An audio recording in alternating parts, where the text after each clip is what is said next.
Well, hello, Parapeeps. Sean here with Panic D Videos, Horror Haunted Travels. Hey, we're trying something new here on the channel, and what we're doing is we are live streaming some of the raw evidence that we've collected from our locations. That's the idea.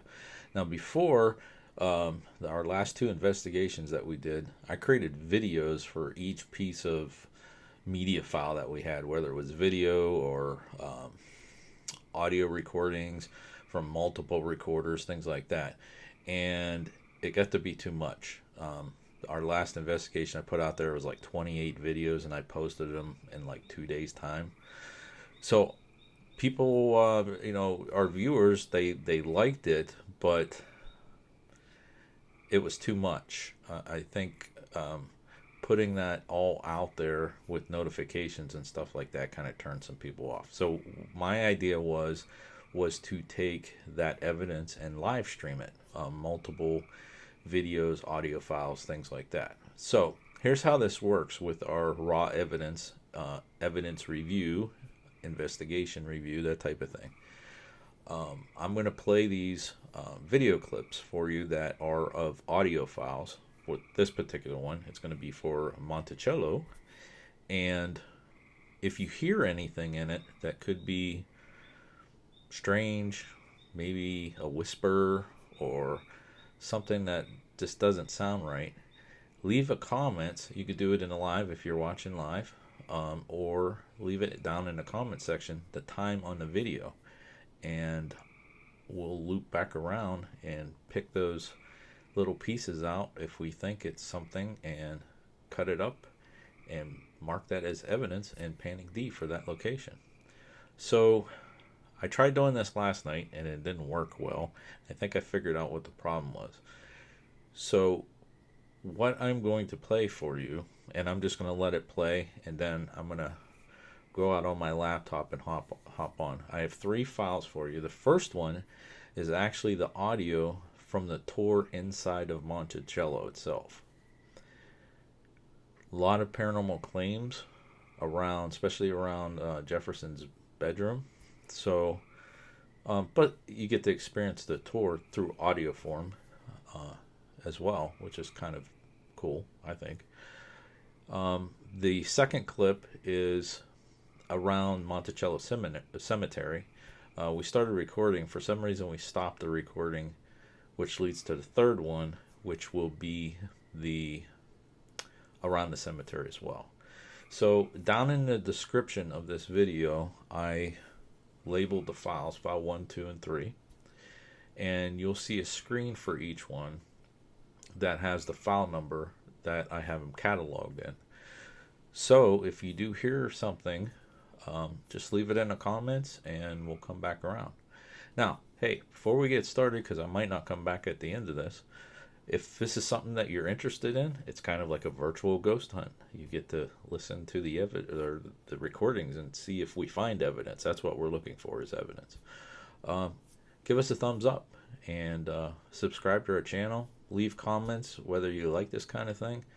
I don't know of too many people that's just dumping everything that they have, and you're helping us out because we have a lot of stuff. These recordings were made July of last year, and I haven't had a chance to listen to them myself. And I have almost 200 locations that we've been to. So it's helping us going through our evidence. It's also giving you guys something to kind of experience what an investigation, somewhat the way we do it. We're always recording, and just to see if there's anything there, because these are from haunted locations. So, all right, we're gonna try this again, and hopefully, it's gonna work tonight. Let me give it a try.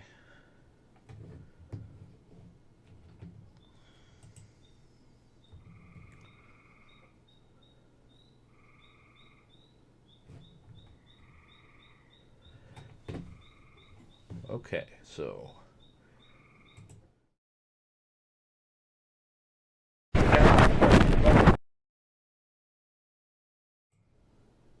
all right, I lost the picture.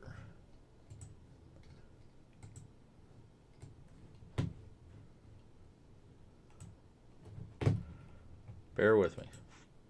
Second time trying this.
Alright, I'm going to try it a different way here.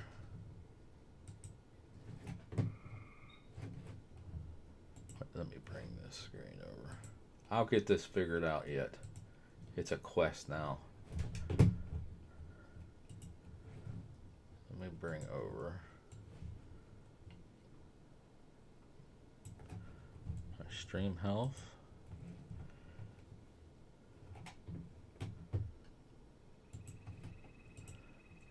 Change this.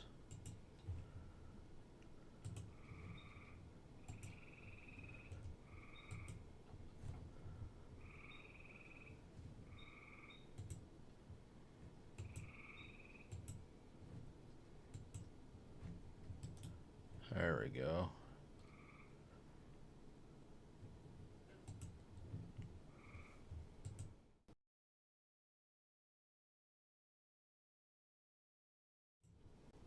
Okay, sorry about the technical difficulties. I'm kind of figuring this out. This was just an idea that I had, but I think this will work now. All right, so here we go. You probably got about almost an hour worth with 3 videos, maybe. And I'm going to go out on my laptop, so I'll be in chat on the live if anybody's joining us live. So yeah, here we go. This is audio recordings from Monticello.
Welcome everybody, come on up.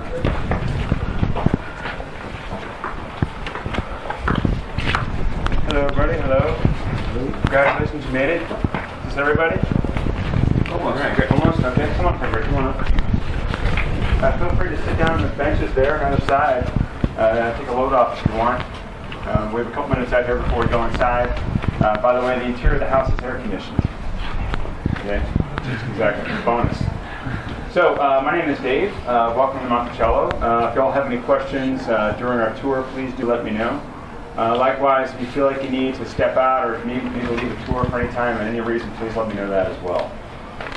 So, welcome to Monticello, everybody. I'm sure your journeys have been varied in terms of how you got here and everything. But if you can sort of imagine that we're sometime between the years 1809 and 1826, that's when Thomas Jefferson was living here in his retirement after being president. Now, Thomas Jefferson's ties to this place go back further than that, though. He used to play up here on this mountaintop as a young man, as a boy even, because his father owned this land. His father was one of the largest landowners in what's called Albemarle County, and that's where we are right now. And when Thomas Jefferson's father, his name was Peter, he was a map maker and surveyor. In fact, when you go inside of the hall here, you'll see a lot of things that belong to Thomas Jefferson, some things that didn't. But when you look on the wall to the right, you'll see a map of Virginia and the surrounding territories, and that is a copy of the map that Peter Jefferson did with his partner Joshua Fry. As a result of Peter Jefferson's work, he got paid, and he got paid someone in land, including this land here. And when Peter Jefferson died, Thomas Jefferson, being the eldest male amongst his siblings, inherited 3,000 acres of land from his father. Oh, please don't lean against the column. Thank you. Thomas Jefferson inherited 3,000 acres of land from his father, including this mountaintop here, along with his father's enslaved African Americans. And in fact, another thing to keep in mind, too, is when you think about Thomas Jefferson living here after being president, again, between those years 1809 and 1826, this house was the epicenter of the plantation. The epicenter of what was a 5,000-acre plantation, so 8 square miles. And just keep in mind that this clock, which you'll see the inside case of it, we go inside, that's the outside face. And there's a gong up on the roof that still chimes every hour on the hour. And if you're close by the house, you can still hear it. But back in those days, that chime, that gong, the Chinese gong basically, it was so loud, it could be heard around all 5,000 acres of land. So the enslaved people who are working out in the quarter farms around the mountaintop, as well as on Mulberry Road to the south, they can hear that thing going pretty loud. Or anybody coming up the road in their carriage. And in fact, speaking of gongs, that carriage road was so narrow that Thomas Jefferson had one of his slaves on that road to hit a gong to let people know when a carriage was coming up the road, so 2 carriages didn't come down and collide because the road was so narrow, 2 carriages couldn't pass abreast one another. So the home you're going to see here too was designed by Thomas Jefferson. And it took 40 years for this home to finally be completed, mostly completed. Construction started in 1768. It was mostly done by 1809. And that whole process speaks to Thomas Jefferson's passion for education. Let's talk more about that inside. Come on in over here, please. Watch your step as you walk in, please. Come on in.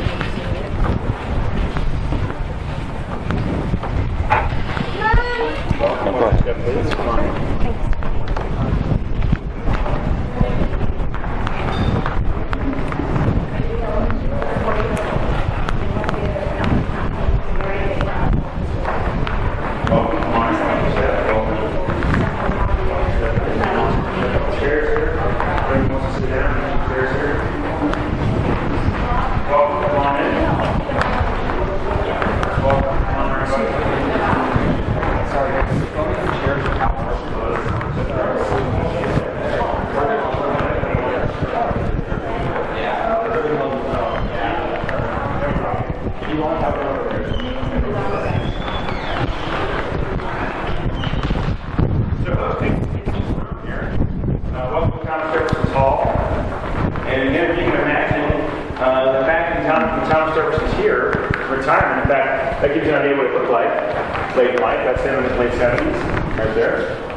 People want to come visit this place, and anybody, even just a farmer down the road, could come up here to see this place.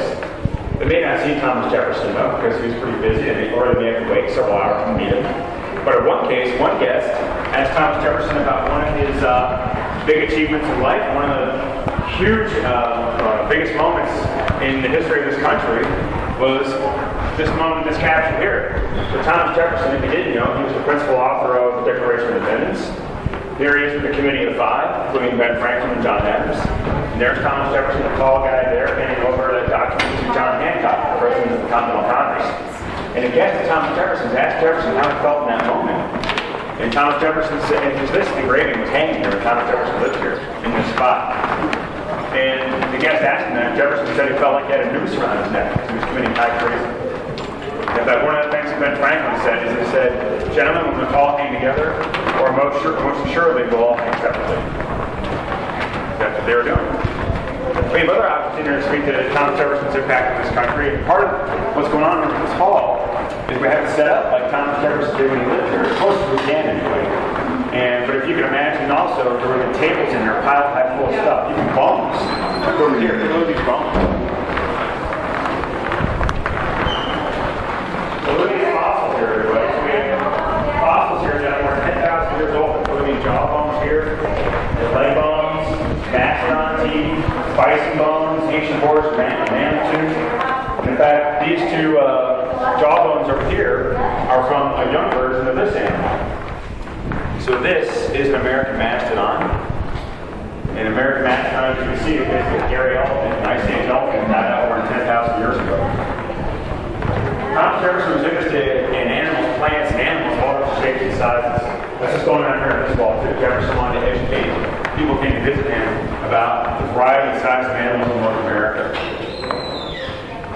Does anybody know what one of Thomas Jefferson's big achievements was during his... Well, let me ask you this. Those Native American artifacts over there. Where do you think Thomas Jefferson would have gotten those? Those are Clark. That's right. So those are recreations of objects that Jefferson would have had here in this hall. Would have been from that expedition of Lewis and Clark, and of course facilitated by Secretary Wade. The only object we have in the house that's from that expedition are these all cameras right here. I can see the label on them. Even said, because you didn't know, Lewis and Clark's expedition. And here's that map I mentioned that Thomas Jefferson's father made. So Jefferson was interested in these creatures, and in fact, he sent William Clark to Big Bone Lake, Kentucky, in 1807, to collect bones for him. And Clark would send Thomas Jefferson 300 bones, including the bones he just saw. What are you curious about here? What do you have a question about? Is that a Gilbert Stewart? We'll see the Gilbert Stewart in the next room. That was by Thomas Sully. And that was actually done, the painting was finished after Jefferson died, but the drawings were done from life.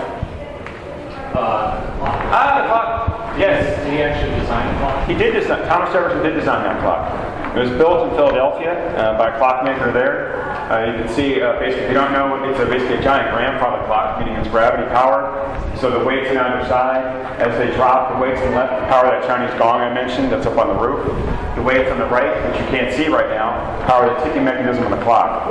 And in fact, today's an interesting day to be here because you see that calendar function Jefferson designed for it. Well, you notice you're looking at one of the flaws in the clock design because what happened was Jefferson designed it before the room was built. So he designed it about 10 years before the room was even finished. When the clock was being installed by Thomas Jefferson's head joiner, James Dinsmore, who was in charge of the reconstruction of the home, Dinsmore found out the clock was too big for the room. So Jefferson wrote back and said, well, just cut 2 holes in the floor so the weights can drop down to where they need to. Because the 7-day clock falls a certain distance over 7 days. So that's why when you go down to the cellar, if you go down there, please look around for Saturday. It's right down there. And when you go down there, look at the topmost weight. The topmost weight tells you exactly what day of the week it is. So folks, follow me this way to continue our conversation. We'll go into South Square. On in.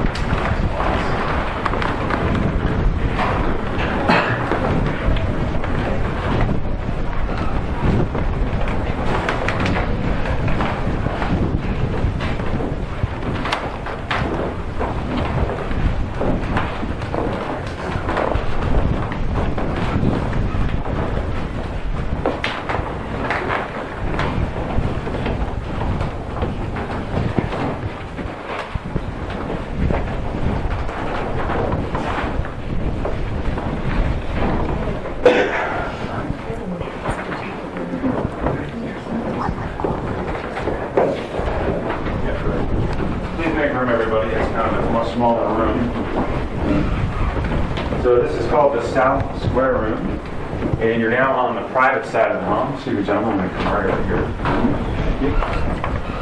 And you're also a part of the renovation that was done here. So originally, Thomas Jefferson designed an 8-room, 2-level house for this site.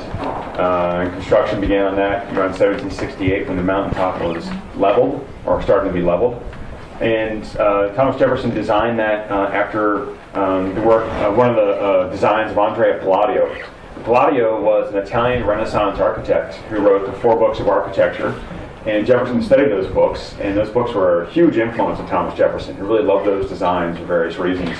And when he decided to design his house, he decided to do it after Andrea Palladio. And so he studied those books and others to create his own designs for his home. And he designed it, but of course Thomas Jefferson didn't do any of the building. He hired skilled craftsmen, paid a free white craftsman mostly to do those designs and building. But then those craftsmen in turn would train members of the enslaved community. And in fact, those big columns you saw out there in the portico, while those were done by one of those paid craftsmen, he then trained people like Jupiter Evans, who was enslaved here at Monticello, and he was one of Thomas Jefferson's enslaved servants. And Jupiter Evans became quite adept as a stone cutter, and he helped to cut those columns out of solid quartzite, the stone that was found around the mountaintop. So, and those columns were originally part of the 8-room, 2-level house. So, but years later, beginning around in the 1780s, Thomas Jefferson went to France. Anybody know why he went there? Ambassador, that's right. And when he went to France, his mind got kind of blown by the architecture he saw there, and he got all these ideas for how he wanted to redesign his home. He saw alcove beds. So you see this alcove here that was really intended to be part of it was originally intended to be a guest bedroom.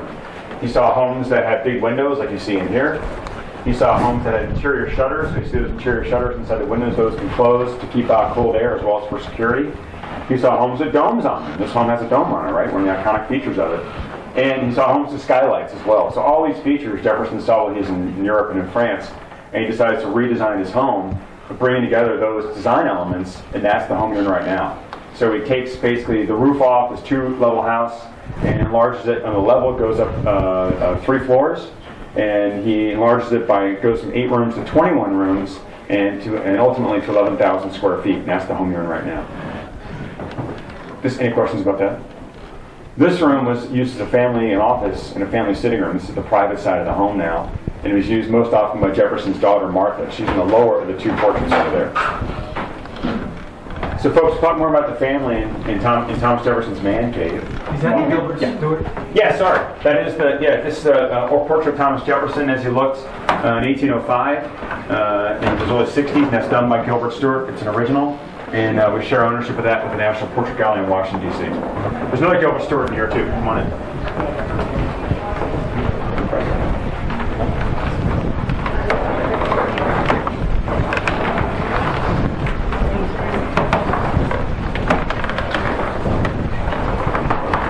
Come on in, folks. Come on in. Come on in, everybody.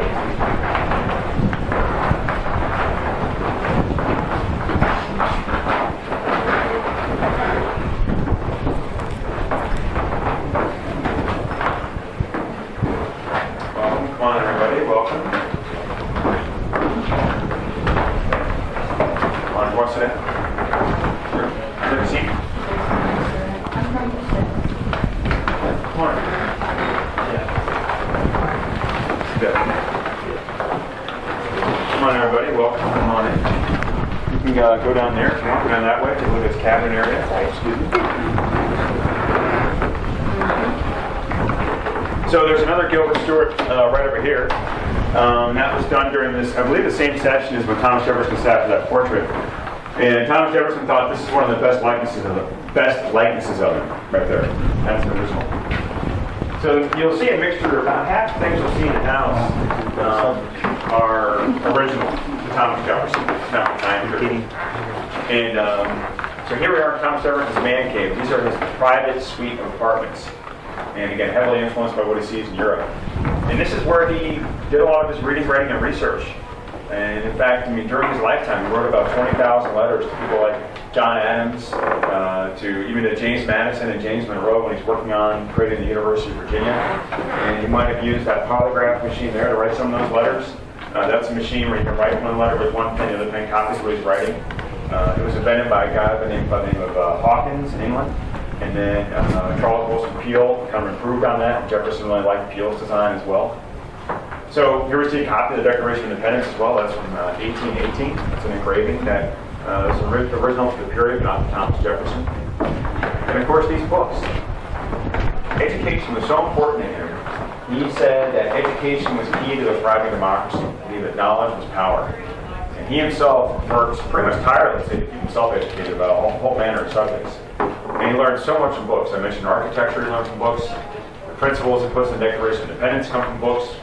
Books written by people like the great English philosopher John Locke. And we only have some of his original books right behind the plexiglass here. The other books you see are titles and editions he would have owned. And one time his library was huge. It was about 6,500 volumes. But he sold his library to create what we now call a Library of Congress in 1815. Does anybody know what happened to the nation's library, the nation's capital in 1812, 1813? That's right, yeah. So Thomas Jefferson sold his library to create what we now call the Library of Congress. He did it for a couple reasons. Part of it was the whole idea of education. He believed that Congress should have access to the same wealth of information that he did. Although some people in Congress kind of gave him some flack for that. They're like, well, what are we going to do with Shakespeare? Things like that. But he still thought it was important for them to have access to that information. But he did it for another reason. Anybody know the reason he did that? Why he sold his library? Not good guess, but not for the University of Virginia. Take a wild guess. He needed money. He needed money, that's right. By that point, he realized how far in debt he was by that point. And so he sold his library and got $24,000 in that sale, which today is quite a sum. Today it's about $500,000. And back then, $24,000, huge amount of money back then. And he took that money and applied to pay down his debt. But as to illustrate Thomas Jefferson's mindset and how he was with money, can anyone take a wild guess what he did next? What's that? Somebody said he bought some more books. Yeah, he bought more books. So in 1815, he probably maybe used a polygraph like that and wrote to John Adams and said, "I can't live without books," and he bought more books. And by the time he died, he had 2,000 books. 2,000 books in his library by the time he died. Yeah, I mean, you can look at it that way for sure. I mean, for him, books are so important, And in fact, it's in these spaces here that he's designed, creative designs for the University of Virginia. And in fact, back over here on this desk that is tilted up, right there, you can see a little drawing peeking out, a replica of one of his drawings for the Rotunda building at the University of Virginia. He designed the original buildings. He designed the curriculum. Thank you. So folks, let's continue the conversation on Thomas Jefferson's bed sheet. Keep going.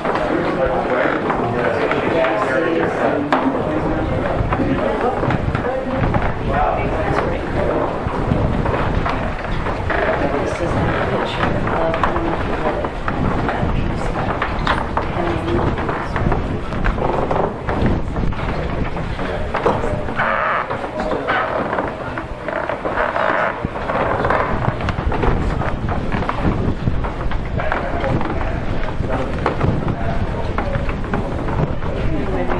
Back then, they called it like a man study called the cabin. Career called the cabin. That's kind of what that means. It's a study called all that. That's what I'm trying to get.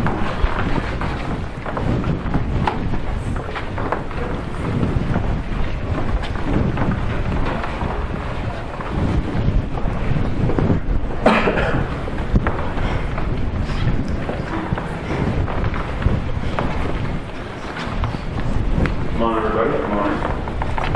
Come on. Come on. Stay over here.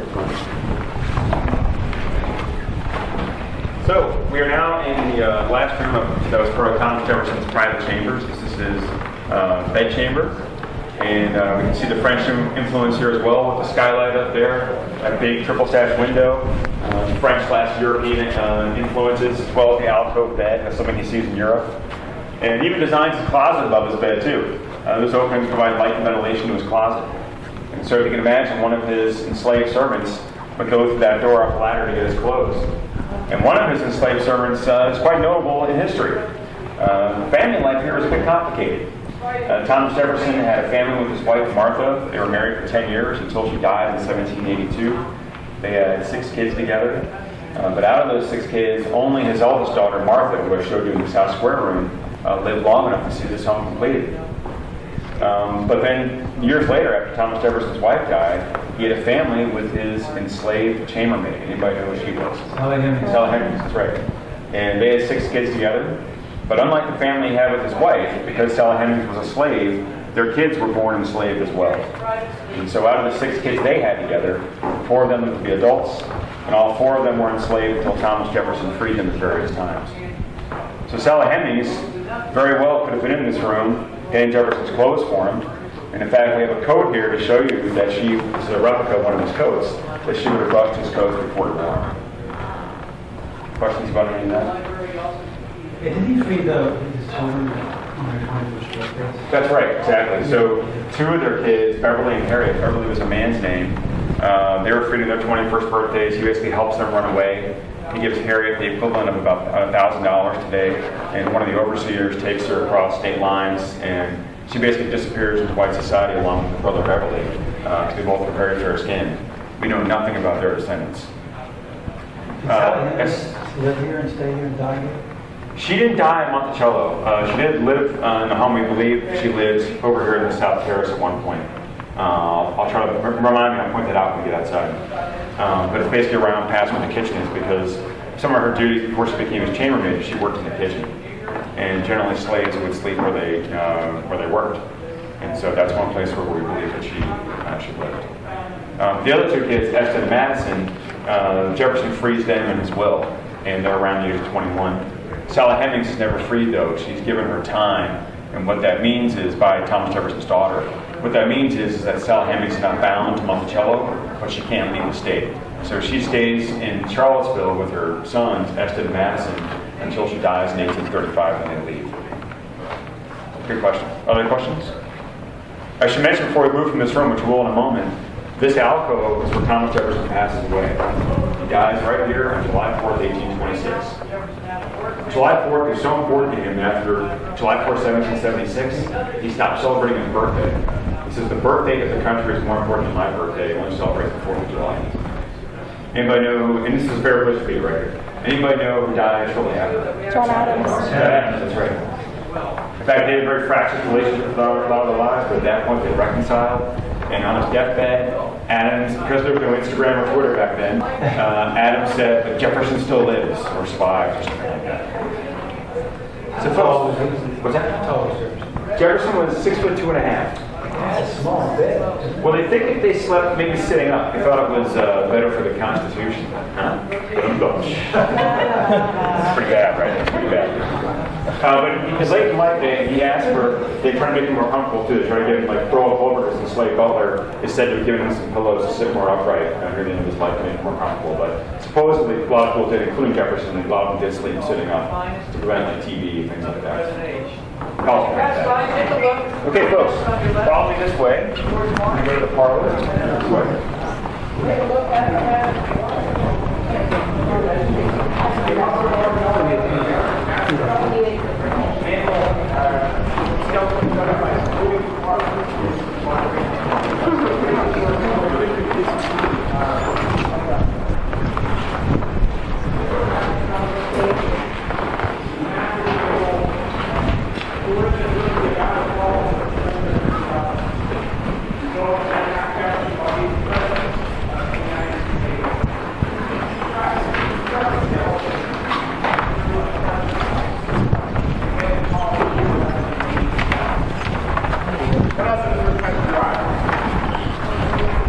Absolutely, Indian artifacts. I had so many Indian artifacts in this Hall Jefferson calls it sort of an Indian hall. And he gets these, or what's similar to these, from the Lewis and Clark exhibition. He commissioned the president, right? Then Lewis and Clark out to the west.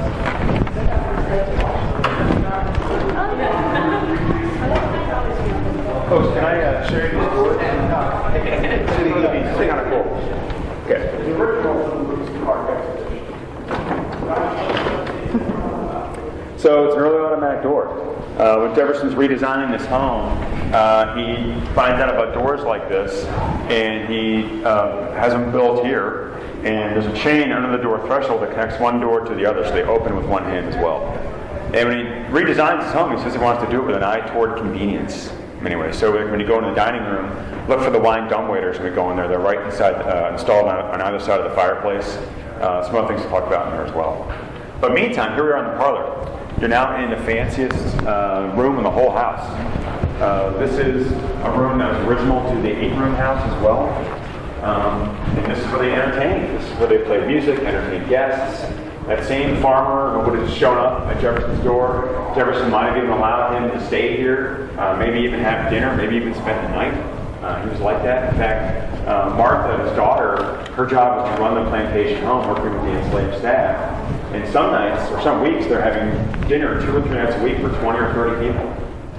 And so this was a busy place, not to mention the dozens of people who may come visit them during the day. So look around this space. What questions do you have in here about anybody? Yeah. What's the significance with this painting over here with the man on the Great plate? question. Anybody know who that is? Jesus. John the Baptist, that's right. So that's Salome carrying the head of John the Baptist. And that's a story, I encourage you to Google that story if you don't know it. But the significance of it being there was Jefferson was trying to show people in the United States what good taste looked like to him. And he bought that painting while he was in France. It's a copy of an Italian Renaissance work. And that painting was also probably hanging in his home, in his apartments in France as well, in Paris, because he saw what he said the finer homes had in their homes. And people had paintings like that. It was really popular to have copies of Renaissance art in their home. So it's not really so much indicative of Jefferson's religious beliefs. I mean, one of Jefferson's big ideals in his life and passions was that of religious freedom. It just seems very avant-garde. What's that? It seems very avant-garde for property, I guess. Oh, I see what you mean. Yeah, that was. I mean, it was not unusual for some wealthy homes in Europe to have that painting. Renaissance art has scenes in the Bible in it, even scenes Right, like that. of course. There's a really tiny copy in Jefferson's bedchamber of Judith holding the head of Hollow Furnace, which is based upon a Renaissance work. But Jefferson felt that he said words along the lines of, "I don't care what someone believes in one God or many gods, it means little to me." And he believed everybody should have the right to practice whatever religion they want, worship whatever God they want. And in fact, he puts that in law. It's called the Virginia Statute for Religious Freedom, one of his biggest achievements in his life, and to himself as well. And that's a precursor to what's in the Bill of Rights and the Constitution. And that even leads him on the lines of creating a public university that's not connected with the church. He's so passionate about the fact that education and religion should be separated. And that leads him to create the University of Virginia. Let me show you an image of a famous guest here, the Marquis de Lafayette, right over there. The man with his hand on his head. So for those who don't know, he was a Frenchman who helped the United States win the Revolutionary War. And he visited here twice. That's what he looked like, his Revolutionary War garb right there. And one of the times he visits here is in 1824 during his farewell tour of the United States. And he came here to Monticello. And I didn't even stay here, actually, when I think about it. He and Thomas Jefferson, while they were great friends, and obviously Lafayette was a huge ally in this country, he and Jefferson differed at least on one important thing, and that was the institution of slavery. Lafayette believed it should be abolished completely. And France did not have slavery. Jefferson, while he believed in the tyranny of it, he saw the tyranny of it, wrote expansively about the tyranny of slavery, and that it should be abolished someday. He didn't think he was the man to do it. And in fact, out of the 600 enslaved peoples he owned, he only freed 9 of them, and 4 of them were his own children. The rest were members of his family.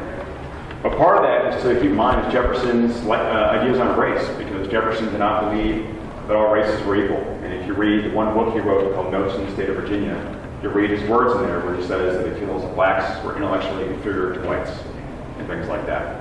Which is difficult to hear from the guy who wrote the Declaration of Independence. But even so, those words he wrote, "All men are created equal," are inspiring words and used to call social action and justice for generations after that. And in fact, one of Jefferson's sayings was that each generation should improve upon the previous. Okay, folks, right this way. As you walk in, check out the line elevators. You walk in on the right.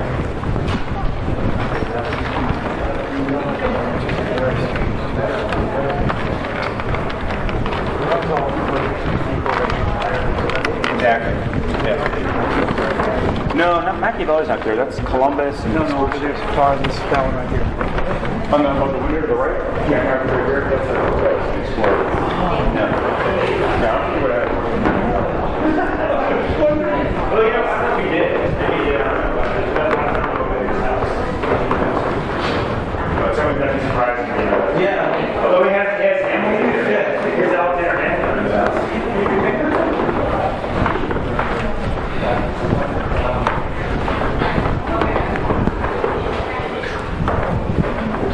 So the question was asked about one of the paintings in the parlor. It's about whether it was after built or not.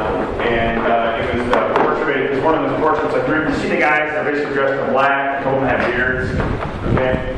So those are explorers, Spanish and non-explorers. And basically it's Columbus, Vespucci, Cortez, or Magellan and Cortez. And the gentleman asked for Machiavelli, and I was like, I don't know Thomas Jefferson had a portrait of Machiavelli. But then again, I do know that Jefferson has busts of two people he didn't like in this house.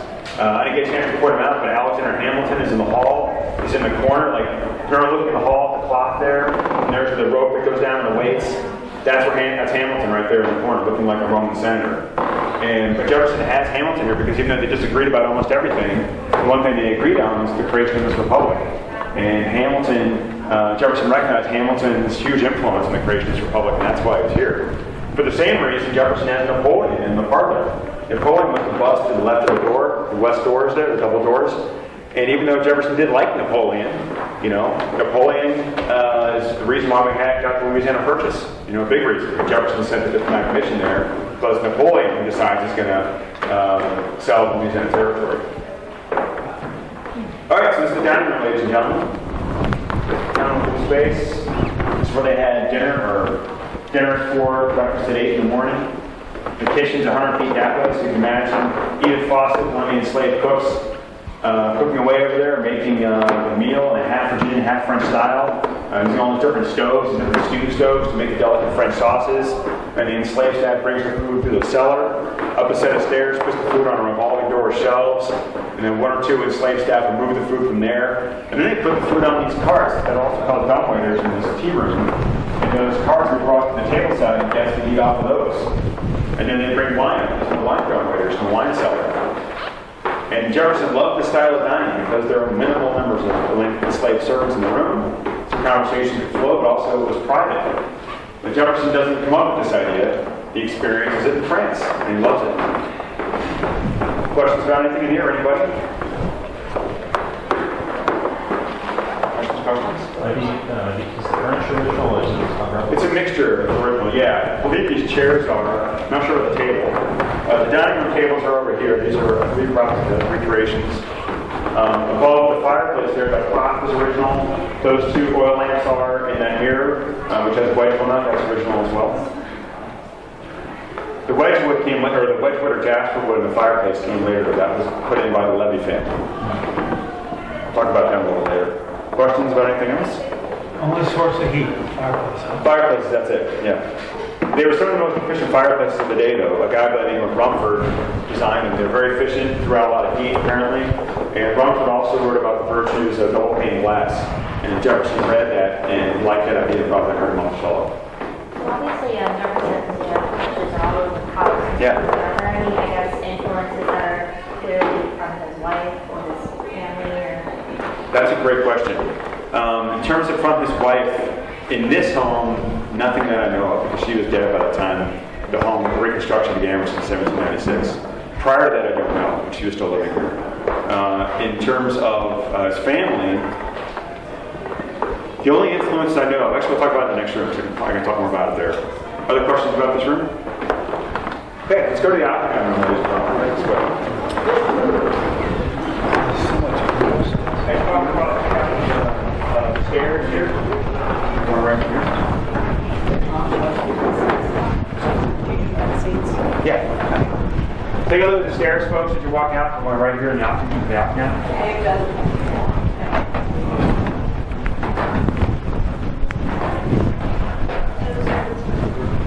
I'll talk about that again. Take a look at the stairs here. Walk out.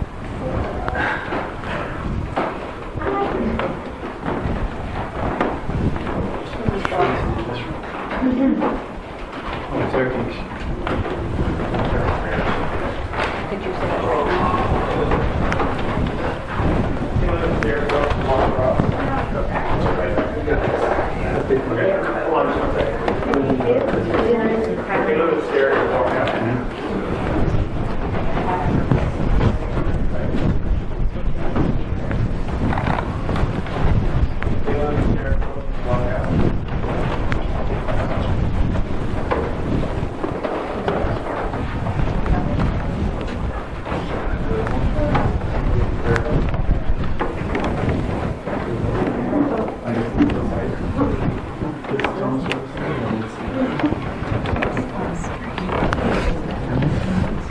So I just want to show you those stairs. They're interesting for a couple reasons.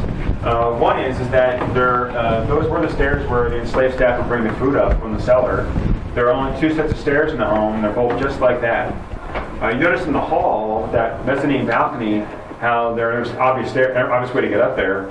And that's a design aesthetic Jefferson sees while he's in Europe.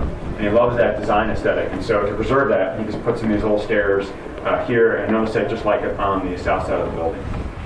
So when we were talking about influences in terms of the home design or furnishings, the one influence I know that his daughter had, although it was really for herself, was, you know, the alcove bed in here too, right? This is a guest bedroom, used most often by James Madison and his wife Dolly Madison. But Thomas Jefferson's daughter Martha, she didn't like the alcove bed at all. And in fact, she writes in a letter that she argued with her father morning and noon and night and morning again to try to convince him to get her bed out of the alcove. And finally Jefferson agrees to do that. Martha was 51 years old when she had a discussion with her father. Yeah, that gives you some idea on familial influence around her. And she even tries to argue with him about his finances. I mean, she knows how far debt he is because she's helping to run the home, and she sees how much money he's spending on these guests and these dinners and everything. And he has another property that he inherits through his father John Wales. And in fact, it's through his father John Wales that he acquires the Hemings family, including Sally Hemings. And that property down by Lynchburg is called Poplar Forest, and he had thousands of acres down there from his father-in-law. And Martha says to him, basically, why don't you sell Poplar Forest to help pay down your debt? And Thomas Jefferson says, no, we'll sell Monticello and then move to Poplar Forest. I can only imagine the eye roll she had when he gave that, that rationale. So I want to wrap things up in here just because I know it's pretty cool. Do you all want to go outside and wrap up out there so I can show you something kind of cool? All right, let's do that. So, any questions about this room before we go outside? That would have been a closet, yeah, back in those days. There's a portrait of James Madison over there, by the way. He and Jefferson were very close friends and political allies. They worked together on all kinds of stuff, Virginia Statute for Religious Freedom, founding UVA. No, I don't think Jefferson was not part of the Constitutional Convention. No, he was not. But he did send his suggestions, though, to Madison and others. Yeah. I don't think Jefferson was fully on board with the Constitution. Was he? Or at least he had the idea of remaking it every generation. He had this idea about the Constitution will be torn down every generation and completely rewritten. Anything else in here? Okay. Where does that door go? That's a closet. Follow me this way, folks.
One of those things is the minor miracle of how this home even survives today.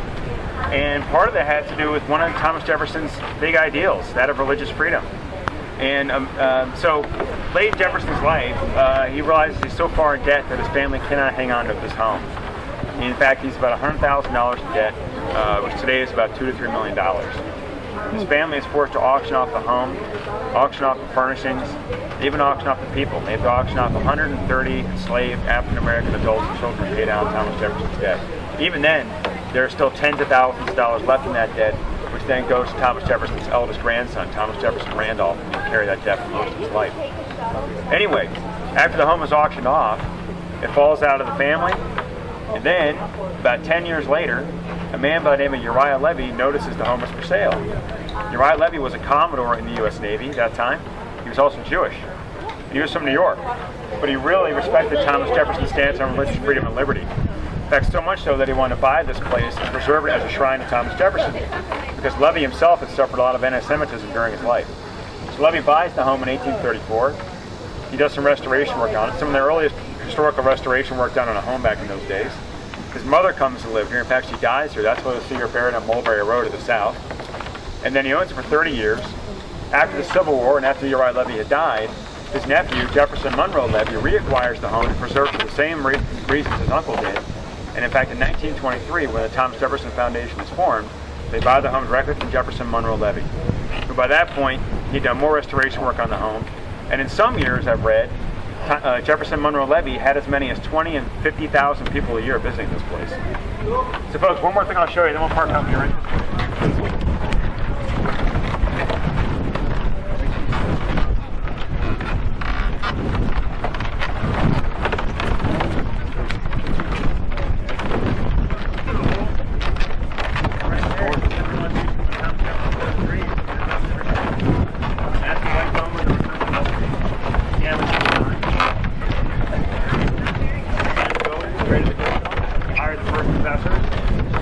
Many of the same enslaved laborers up the hill of Monticello helped build it.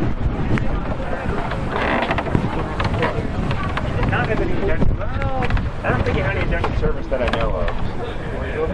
Question.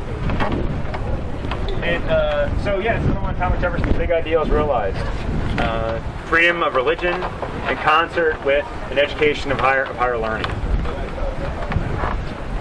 And Thomas Jefferson's legacy in some ways is a bit, presents us with, may present some people with, some complexity, right, today. But even so, one thing, he had that ideal that each generation will improve upon the previous. And also the idea that education was the key to a thriving democracy. So I'll leave you with those two principles to ponder, to think about, education and improving upon the previous generation. And let's just see what we can do. Any questions, anybody, before we part company? Okay, if you need it, last but not least, below us are bathrooms.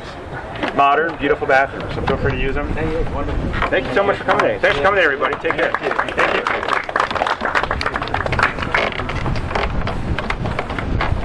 You're welcome. Nice. Is it okay?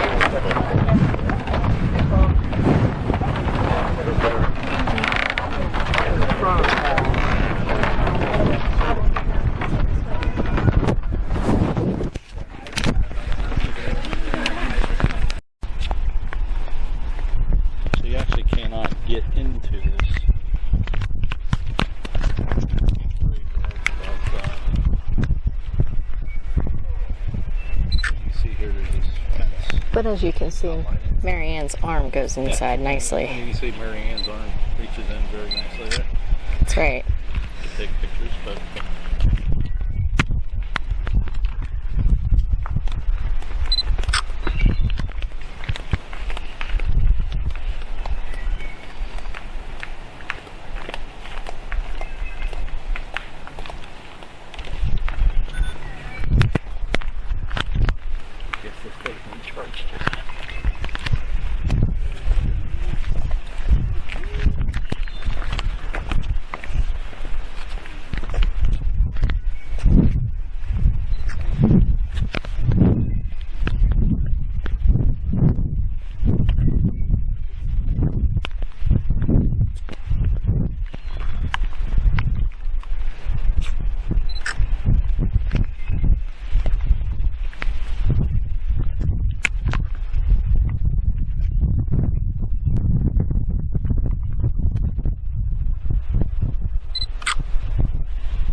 Yeah, this is 2006, 2013.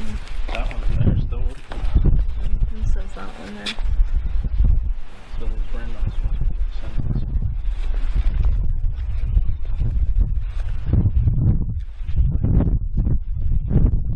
Almost everything was 6.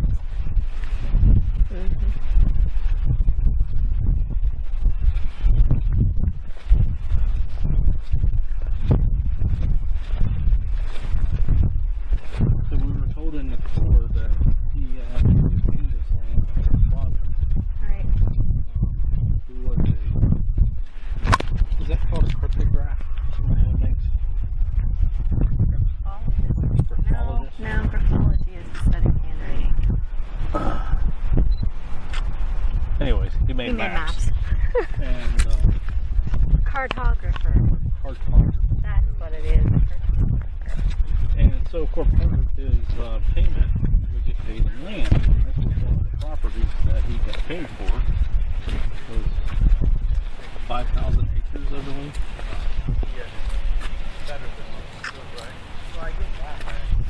And he inherited this property.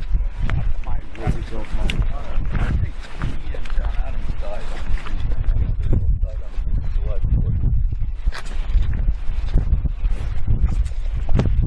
and I think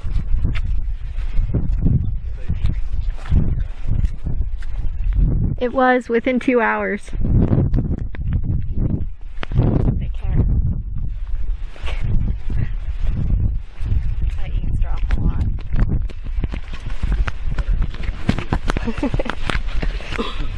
Marianne, the ever-present teacher, has to teach somebody something.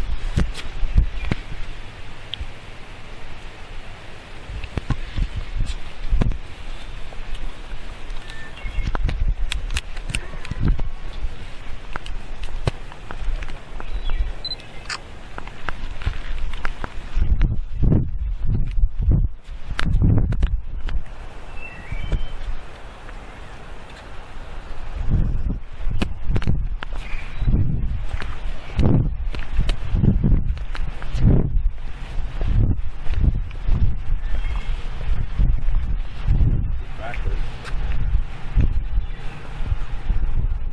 Doctor.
picture. Huh? But we didn't take our picture. Get it? No. It's okay. I think it's the same view. Is it?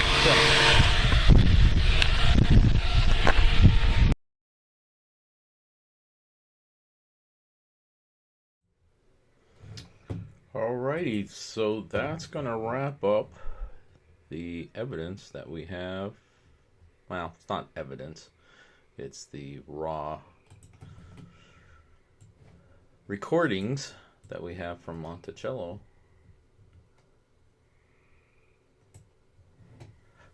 And if you're listening this in the playback, go through if you hear anything that could be strange.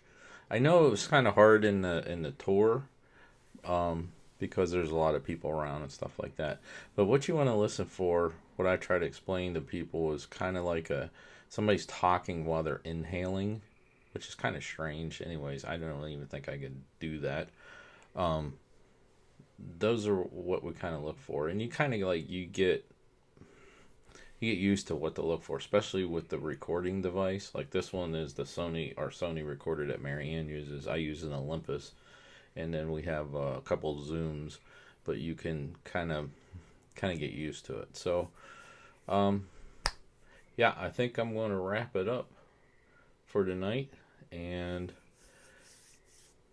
next week we got some audio from Queen Mary, and we'll do that. So, hey, if you guys like this kind of stuff and want to help out, participate, want us to keep doing them, give us a thumbs up on the video, and make sure you subscribe to us. If you didn't catch our live stream earlier today, it's out there. You can watch it, and we're kind of announcing our big week that we have coming up next week. We're going to be doing the Queen Mary. We were out there October 11th of 2011, and we're doing a collab with Michael Scott. He's actually out there. I get a message from him, and he posted a vlog. I put it out there on our Twitter page that he's there tonight, actually, which is kind of cool. So he's investigating, and we'll be covering the ghost stories and folklore and history and our experiences and that kind of stuff all next week. So those of you who, let's see, Whispers from the Dead, join me in the chat, and Mr. Mad 2424, thanks for joining in and having a little chat with me. It's always fun to do that. So, all right, folks. Hey, till next time. Mary's not here to say thanks for watching, but till next time, thanks for watching. Happy hunting.